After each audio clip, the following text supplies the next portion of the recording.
আন্দামানে প্রথম দিনে অনুষ্ঠান তো হয়েই গেছিল। দ্বিতীয় আর তৃতীয় দিন শুধু বাকি ছিল। আর সকালবেলা উঠে একটু ভিউ নিচ্ছিলাম, বেশ ভালো লাগছিল। ওয়েদারটা খুবই গরম আর বিকাল থেকে বেশ ঠান্ডা ওয়েদার, ভীষণ ভালো লাগছিল। সকালবেলা রেডি হয়ে আমরা চলে গেছিলাম ব্রেকফাস্ট করার জন্য। চিড়ের পোলাও ছিল, গাড়িতে নিয়ে যাওয়া নিয়ে আসা ওরা বারবার করছিল, যেখানে প্রোগ্রাম সেখানেই উপরতলাতে আমাদের খাওয়া দাওয়া হচ্ছিল। আর তারপর দুপুরবেলা এসে স্নান টান করে আবার ভাত খেয়ে এসে আমরা মেকআপে বসে পড়েছিলাম। আর তার পাশেই ছিল শিব মন্দির, আমরা যে মিশনে ছিলাম সেখানেই ছিল শিব মন্দির। তারপরে একটু ঠান্ডা খেয়ে নিয়ে মেকআপে বসে পড়লাম।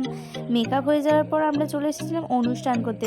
আর সামনেই ছিল ফুচকার দোকান। ও ফুচকা দেখে কি লোভ সামলানো যায়, তো একটু ফুচকা খেয়ে নিলাম। তারপর অনুষ্ঠান করে ভাত টাত খেয়ে আমরা চলে এসেছিলাম রুমে। তারপর দিন আবার সকালবেলা রেডি হয়ে চলে এসেছিলাম ব্রেকফাস্ট করার জন্য। আর প্রচণ্ডই রোদ ছিল, আর একটু হেঁটে যাচ্ছিলাম। গাড়ির একটা কি প্রবলেম হয়েছিল, তাই আমাদেরকে একটু নেমে এসে যেতে হয়েছিল। তারপর আমরা আবার দুপুরবেলা লাঞ্চের জন্য গেলাম। তারপর আবার চলে এলাম রুমে, লস্যি খেয়ে নিয়ে আবার মেকআপে বসে পড়লাম। যেহেতু আমাদের তৃতীয় দিন, এটাই ছিল আমাদের লাস্ট অনুষ্ঠান। আর এই যে আমাদের স্যার প্রচুর পরিশ্রম করেন, আর দাঁড়িয়ে দাঁড়িয়ে ঘন্টার পর ঘন্টা মেকআপ করে যায়।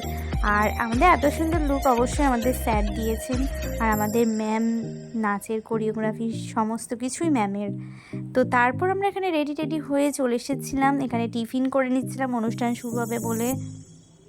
আর এই যে আমাদের প্রথম লুক ছিল, আর এই একটাই লুক ছিল, আর এটা ছিল আমাদের একটা জংলি লুক। তারপর আমাদের এখানে শুরু হয়ে যায় অনুষ্ঠান। তারপর খাওয়া দাওয়া করে খেতে একদম ভালো লাগছিল না, তাই আমার একটা বোন খাইয়ে দিল, বললো দিদি খাইয়ে দিচ্ছি চলো। খুব ভালো, তাই আমাদেরকে খাইয়ে দিল, আমাকে অঙ্কিতা দুইজনকেই খাইয়ে দিল। তো টাটা, দেখা হবে এবার ঘুরু ঘুরু ব্লগে।